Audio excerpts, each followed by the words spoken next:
This is an introduction to an introduction. This series is going to be a little different than my other videos. It's going to be a little bit of a different format. In this series, I'm going to be sharing some of my own horror stories and some of the notorious ones among the online community. The reason I'm making this Lolita fashion horror stories series is for entertainment, for fun, to sort of archive things that have happened and to shed light on mistakes and wrongdoings within the community so that we can learn from them. I also want to offer support to the community and give you sort of a place to express yourself and vent. Without further ado, let's begin.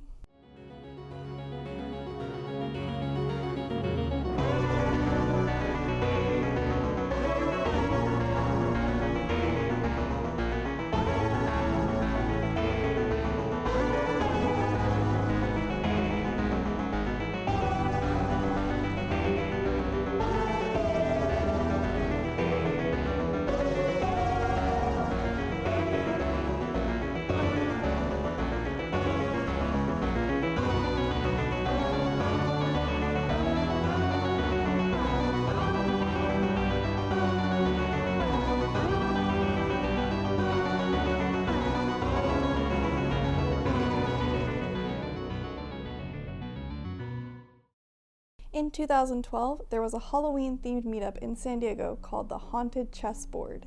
I was still fairly new to the communities at this point. I'd maybe been involved with them for about a year. The meetup was posted in the Japanese Lolita fashion group for San Diego, which was a private group and had a bunch of different members. I'm not really sure how many members it had at the time. However, the post itself, even though it was made in a private group, was not private.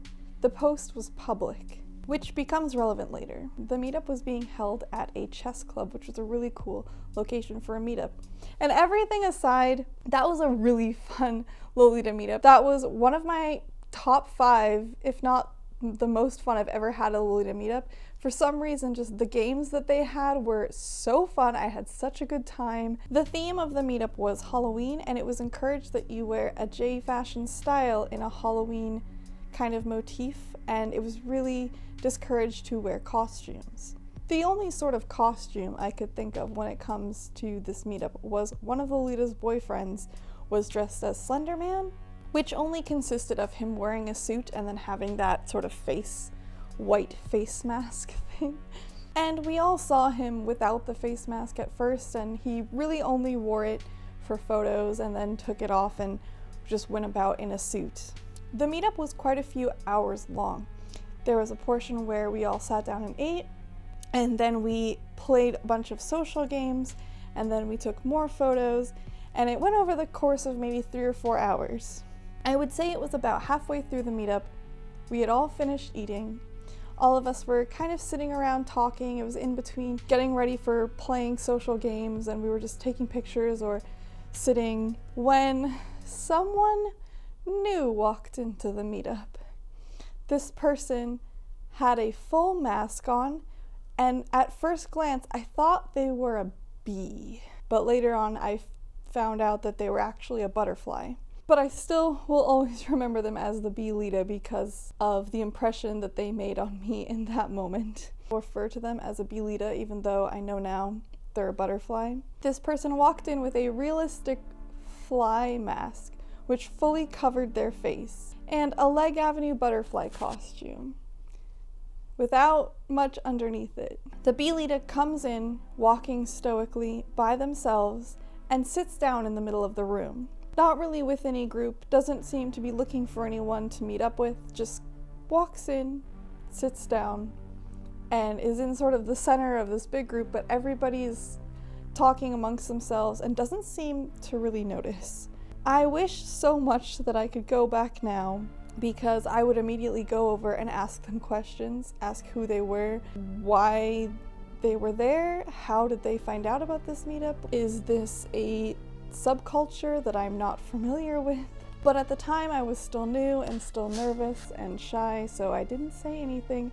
I just alerted some of the moderators of the event and asked, who is that? The moderators had no idea who this bee person was, and they were sort of afraid to speak with them because their face was completely covered.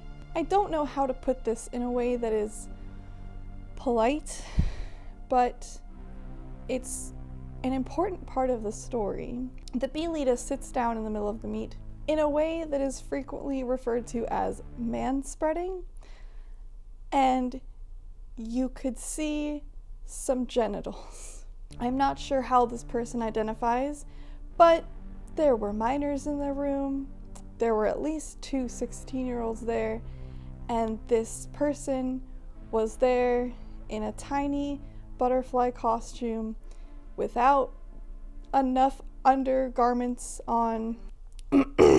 When the manspreading occurred, one of the moderators went over to the bee person, the Beelita, the Butterfly Lolita, and started to inquire as to who they were, if they had said that they were going to be at the event, if they had RSVP'd, how they found the event, and the Beelita refused to reply. They did not say anything to the moderator. And not wanting to cause a scene, the moderator came back and was like, I don't know what to do. There was a lovely gentleman in our community who was the brother of a Lolita. And he wore aristocrat style sometimes, but he was sort of the big brother of everybody in the community. He was also a tall and broad man. So the moderator went to go send him over because he also had a very friendly vibe. He was very easy to talk to, and we thought that he could handle the situation better. So went over to the Beelita and said the same things. Hey, how you doing?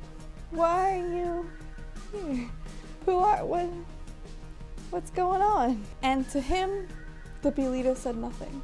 I'm not sure how long the Beelita was at the event, but they were there long enough to be in at least 2 group photos. I reached out online to see if anyone else remembered this strange occurrence, and my post got shut down and deleted. People thought that I was trying to be a troll or create a meme, but this actually happened.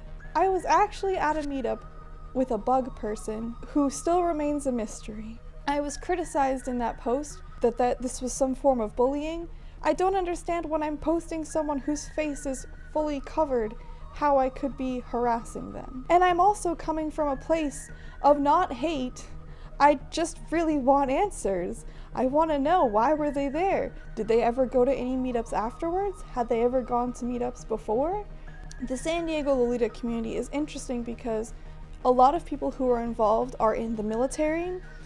Because San Diego is a large military area, there's a large base there. It's really common that people are just stationed there for a year or so, either with the army or with a spouse. And then they come to the community and they hang out with us and then they would leave. I mean, even myself, I'm not active in the San Diego Lolita community anymore because I've moved to Toronto.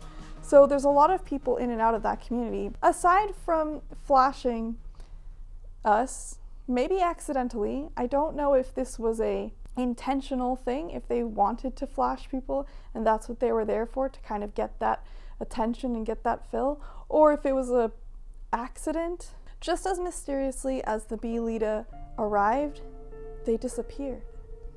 They didn't make a grand exit. They didn't really participate in social games. They just got up and left at one point.